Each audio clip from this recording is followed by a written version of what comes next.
अवधपुरी यानी अयोध्या में रघुकुल शिरोमणि दशरथ नाम के एक राजा राज करते थे। उनकी 3 रानियां थीं, कौशल्या, सुमित्रा और कैकेयी। परंतु दुर्भाग्यवश उन्हें एक भी रानी में से संतान का सुख प्राप्त नहीं हुआ। एक दिन दुखी होकर राजा अपने गुरु वशिष्ठ के पास गए। महामुनि वशिष्ठ जी ने श्रृंगी ऋषि को पुत्र कामेष्टि यज्ञ करवाने को कहा। यज्ञ के परिणाम स्वरूप राजा दशरथ को 4 पुत्र प्राप्त हुए, राम, लक्ष्मण, भरत और शत्रुघ्न। अत्यंत सौहार्दपूर्ण वातावरण में चारों भाई बड़े होते चले गए। सबने साथ साथ ही सभी आवश्यक विद्याओं में निपुणता प्राप्त की। महर्षि विश्वामित्र के आश्रम में जब कभी भी जाप यज्ञ होते तो दानव प्रवृत्ति के मारीच और सुबाहु उपद्रव मचाते, ऋषि मुनियों को आतंकित करते। ऐसे राक्षसों से मुक्ति दिलवाने के लिए विश्वामित्र जी ने भगवान विष्णु से आग्रह किया। भगवान विष्णु ने दशरथ पुत्र राम का नाम सुझाया। इसके उपरांत भगवान राम ने अपनी शस्त्र निपुणता और ईश्वरीय कृपा से मारीच की मां तारका सहित कई अन्य राक्षसों का वध किया और मुनि ऋषि इस आतंक से मुक्त हो गए। इसी दौरान पत्थर में परिवर्तित अहिल्या को फिर से मानव रूप में जीवित करके अहिल्या का कल्याण किया। अच्छे सूरमा और बलशाली राजा सीता स्वयंवर के दौरान जिस धनुष को उठा तक ना सके, उसे राम ने बड़ी सरलता से तोड़ डाला और सीता मैया ने वरमाला श्री राम के गले में डाल दी। ज्येष्ठ पुत्र श्री राम के राज्याभिषेक की तैयारी हो ही रही थी कि कैकेयी की दासी मंथरा ने कैकेयी के कान भरने शुरू कर दिए। कैकेयी को स्मरण कराया गया कि उसको राजा दशरथ ने 2 वरदान दिए हुए हैं, जिसके बल पर कैकेयी श्री राम के 14 वर्ष का वनवास और अपने पुत्र भरत के लिए राज सिंहासन मांग सकती है। कैकेयी ने वो ही किया जो मंथरा ने सुझाया।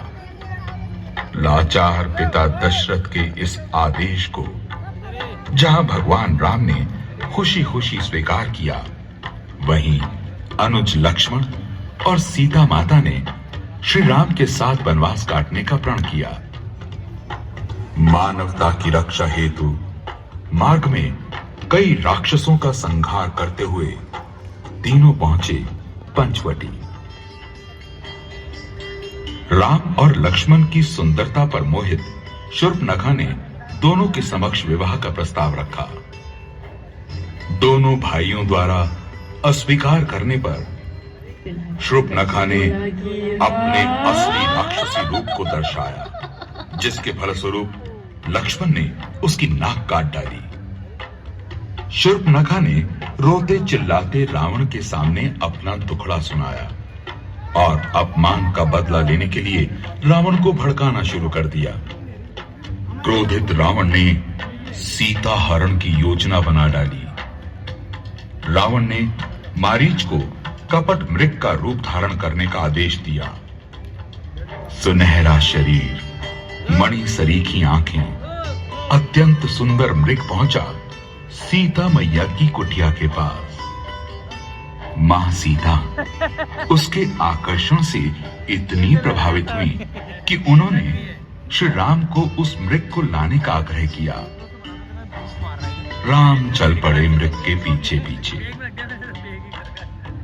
वन से श्री राम जैसे स्वर में पुकार सुनकर लक्ष्मण श्री राम की ओर जाने से पहले सीता मैया की सुरक्षा के लिए कुटिया के चारों ओर रेखा खींच देते हैं और सीता मैया से अनुरोध करते हैं कि इस रेखा को वो ना लांघें, यानी लक्ष्मण रेखा के अंदर अंदर रहें। लक्ष्मण के जाते ही रावण भिक्षु के भेष में भिक्षा मांगने सीता मैया के द्वार पहुंचता है और अवसर मिलते ही सीता मैया का हरण कर लेता है। आकाश मार्ग में दुष्ट रावण को राम भक्त वृद्ध जटायु ने जब रोकने का प्रयास किया तो रावण ने जटायु को बुरी तरह से घायल कर दिया। कुटिया में लौट कर आने पर सीता मैया को ना पाकर श्री राम और लक्ष्मण दोनों चिंता में डूब जाते हैं, विचलित हो जाते हैं। खोज शुरू होती है।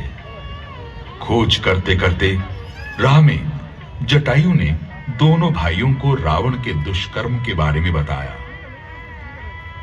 व्याकुल भाई जब सीता मैया की खोज में भटक रहे थे तभी उनकी भेंट होती है श्री हनुमान जी से। राम लक्ष्मण की व्यथा सुनने के पश्चात हनुमान जी सुग्रीव के साथ मिलकर सीता मैया को ढूंढने का बीड़ा उठाते हैं। खोज करते करते श्री हनुमान जी को जटायु के बड़े भाई संपाति बताते हैं कि मां सीता को रावण दक्षिण दिशा की ओर ले गया है। वानर सेना के महामंत्री जामवंत ने हनुमान जी को लंका जाकर सीता मैया को खोजने का आदेश दिया। समुद्र पार करते समय मध्य में श्री हनुमान जी को एक राक्षसी ने रोकना चाहा तो हनुमान जी के पराक्रम और शक्ति के आगे वो राक्षसी ढेर हो गई और हनुमान जी लंका में प्रवेश कर गए। लंका पहुंचकर हनुमान जी ने सीता मैया को अशोक वाटिका में पाया। इसी दौरान रावण पुत्र अक्षय कई राक्षसों सहित हनुमान जी के हाथों मारा गया। इसे सुनकर रावण ने अपने बड़े पुत्र मेघनाथ को हनुमान जी को पकड़कर लाने का आदेश दिया। जब हनुमान जी को दरबार में लाया गया तो उनकी पूंछ में आग लगाने का आदेश दिया गया। बस फिर क्या था, हनुमान जी ने उसी आग लगी पूंछ से सारी लंका को फूंकना शुरू कर दिया।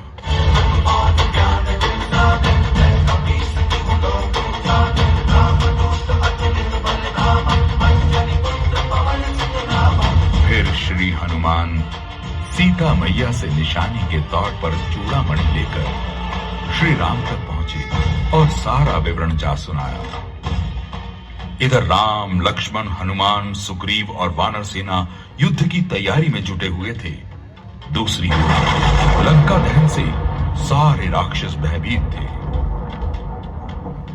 दोनों तरफ से युद्ध की तैयारी होने लगी।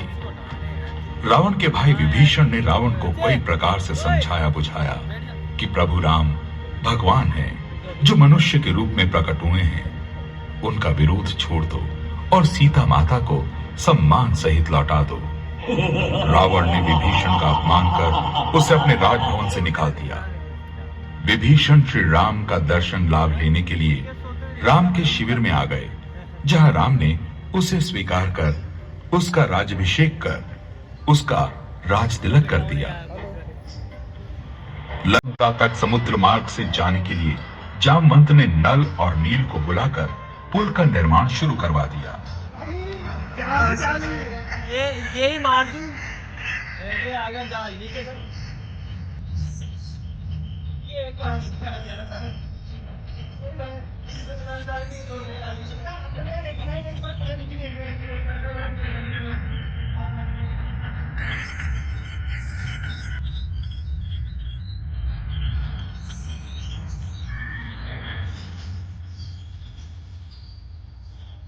ये पीछे तक जा रहा है।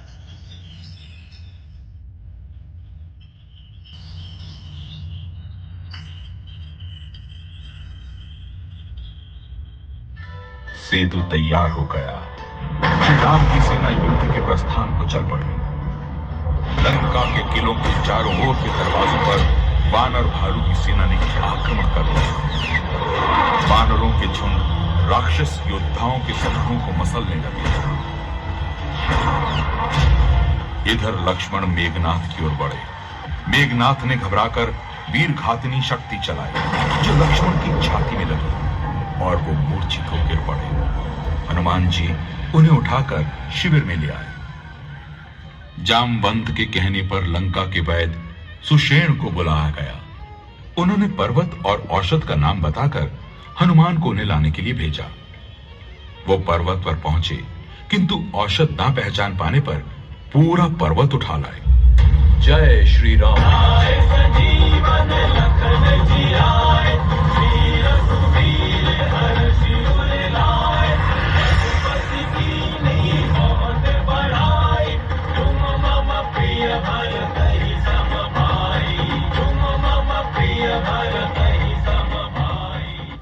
उपचार हुआ और लक्ष्मण हर्षित हो उठ गए। भयंकर युद्ध से रावण मन ही मन भयभीत हुआ। कुंभकर्ण को जगाया गया। ये देखकर श्री राम ने 1,00,000 बाण छोड़े। भयंकर युद्ध हुआ। कुंभकर्ण का सर धड़ से अलग होकर रावण के पास जा गया और दौड़ते धड़के श्री राम ने 2 टुकड़े कर दिए। रावण विलाप करने लगा। मेघनाथ अगले दिन के युद्ध प्रस्थान के लिए आवेशित हो गया। लक्ष्मण और मेघनाथ में युद्ध हुआ। अंततः मेघनाथ मारा गया। रावण युद्ध के लिए अपनी विचित्र फौज लेकर चला। रावण के वज्रतुल्य शरीर में किसी पर्वत, वृक्ष, बाण के प्रहार का असर नहीं होता। निशाचरों और वानरों की सेना भयंकर गर्जन करती हुई भिड़ने लगी। किसी प्रकार के प्रहारों का रावण पर प्रभाव न होता, फिर उठ खड़ा होता। तब विभीषण ने श्री राम से कहा कि रावण के नाभि कुंड में अमृत का निवास है, जिससे वो जीवित है। श्री राम ने कानों तक धनुष को खींचा और 31 बाण छोड़े। रावण के नाभि कुंड का अमृत सूख गया। सिर और भुजा कटे और रावण मृत्यु को प्राप्त हुआ।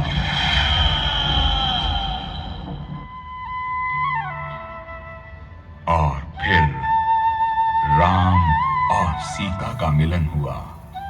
साथ ही बुराई पर अच्छाई की विजय हुई।